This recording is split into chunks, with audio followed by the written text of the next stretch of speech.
word, and then you get Max to repeat it, and it don't even make no sense. I made it to the metaverse. This is what the NFT must be about. Yes, it's about your IG stories. And they're going to send you some Bitcoin on top of that. Oh. Bitcoin went up yesterday. Yeah, Don't sleep. Hey, Key, I stopped playing games when there it comes you go. to that. There you go. I'm just trying to let you know, Key. I'm just trying to put you on. Yeah. But we can talk about that another time. No, you ain't gonna put me on. I'm good. Yeah. That works outside the metaverse, too, right? Like That's Yates, the whole thing. Like Yates always says, let me put you on. Guys.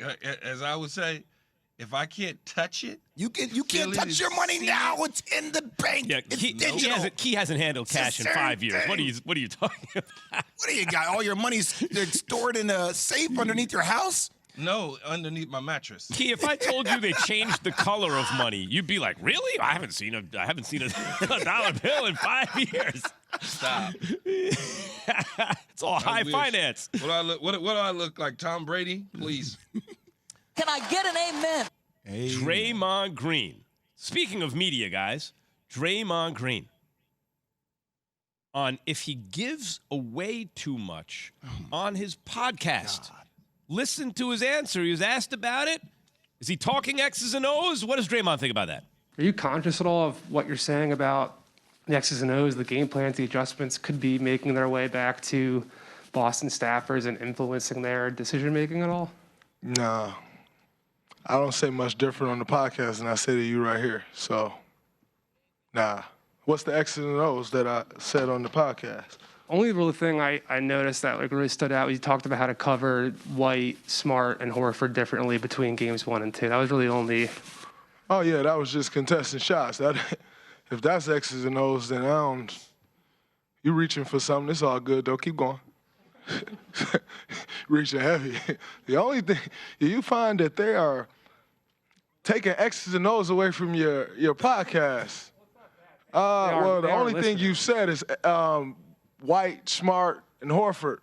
I'm not trying to blow it up. I mean, you went for it, but hey, respect. Appreciate the podcast promo you just gave me, though. The Draymond Green Show. Next time, just mention it that way. So, look, first off, I love it. Get that plug in there, Keith. I mean, Draymond had a horrible game, right? I mean, he had more fouls and shot attempts. He had 3 assists. He had, 4 rebounds. And he copped to it. Yeah, it was horrific, right? And he knows that. He said he played like crap, right? But here's what bothers me about all this. So Kendrick Perkins was tweeting about it last night. KP is family to me. I'm going at him.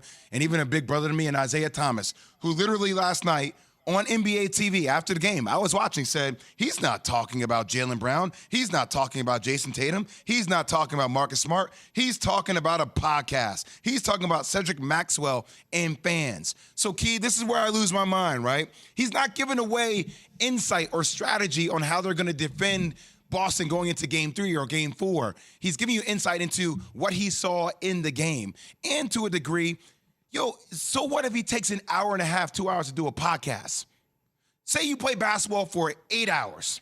He should be sitting in his room alone thinking about the game. Say you sleep, Key, for another 8 hours.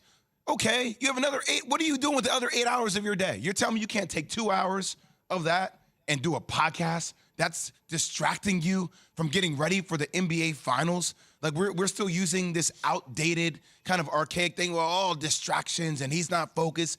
He had a crappy game. It's not because he does a damn podcast. Let's stop with this, man. Yeah, when you searching and you looking for answers or you looking to ridicule somebody or whatever the case may be, and you have a hidden agenda to talk about somebody, whatever it is, you will find a way to do that. And as we were talking about this earlier, I was thinking to myself, as a player in the National Football League, it was always, well, he didn't do this. He should have been doing. It's like that has nothing to do with whether I had a good game or I had a bad game. I remember as a kid, or not even as a kid, hell, just recently during the pandemic, doing the whole 30 for 30, the Michael Jordan stuff. He went to New Jersey to Atlantic City to gamble and hang out and then drop whatever it was against the Knicks. But Key, that's the key, right? It's like, if you're going to do it, that's on. I want to choose my words carefully here because of what goes on in the world, but if you want to be well, in the old days we'd have called it bulletproof. From the criticism, right? What you do is you show up and you drop 55 at the Garden. You have a good game. right? Yeah. Otherwise, if you have a bad game, then media people will start like thinking, Jay I said, wonder why this normally great player wasn't great But tonight. Max, he's been But doing like this Jay podcast said- since November 15th, but like Jay 2021, said- Key. Yep, like you said though, Jay. I didn't hear anything after game 2. Nope.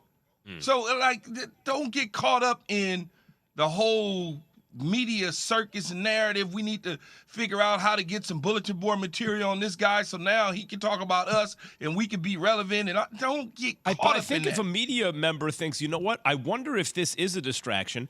Oh, God, Max, stop. Asking the question, he shouldn't be intimidated out of asking the question because he'll be criticized for asking a question. He's curious. No, about do it, your right? job. Do your job, but So- just know that the job that you're trying to do ain't going to come off well. So Steve Kerr, same reporter, asked Steve Kerr if Draymond's podcast is a distraction. Here's Coach's response. I don't listen to the podcast, so I don't know what he's said on there. It doesn't bother me. It's 2022. It's a different world.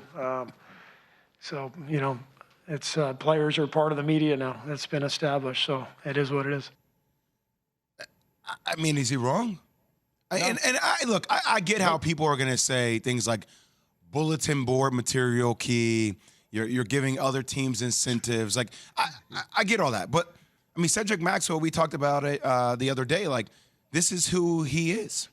Like, this is who Draymond is. If you're Draymond, you want as many people listening to your podcast as possible, ostensibly, right? Like, that's why you do something in the media.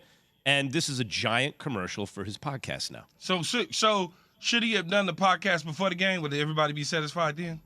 He No, does it because after if the you do it game, they're not before the satisfied. game, yeah. Should he do it before? Should he do it at halftime? Like, seriously, should he do it during the timeouts? Like, Key, God what's forbid going you to do a make everybody podcast in your happy? off day. God forbid you do a podcast in your off day. God That's a forbid you try to distraction. do anything in the off season. God forbid any of that, right? How much do you think there is insecurity in traditional media about athletes grabbing a big chunk of it because they're in a better position if they're also good communicators to get those jobs, and they kind of shove traditional media off to the side a little bit? LeBron James does it every day with the shop. He does the but shop see, I throughout the don't course of know. the regular season. I always tell people this. I get the traditional, I get the new wave media and I get all of that sort of stuff, but I don't ever think that traditional media is ever going to have to worry about those sort of things. We've seen this before. This isn't the first time that we've seen individuals try to do spin-off things on their own. It's just, come on, man. You work for one of the gorillas of the industry. It's just certain things is not going to happen. Yeah, you may only be able to go get Draymond at Draymond, and that's pretty much it. But at the same time, Draymond's still going to TNT. It ain't, you know what I'm saying? So I do. when his career's over, he going to TNT. Last thing all I'll right? say real quick, Max, before I know we got to go. So they interviewed Adam Silver last night, pregame show before the NBA Finals started, and they talked about LeBron James being a billionaire. And he talked about how he set up his whole media entity and how it provided a platform for a lot of athletes that even now J.J. Redick, C.J. McCollum, Patrick Beverley, Draymond Green, to start building their brands and talking first about what they see on the court.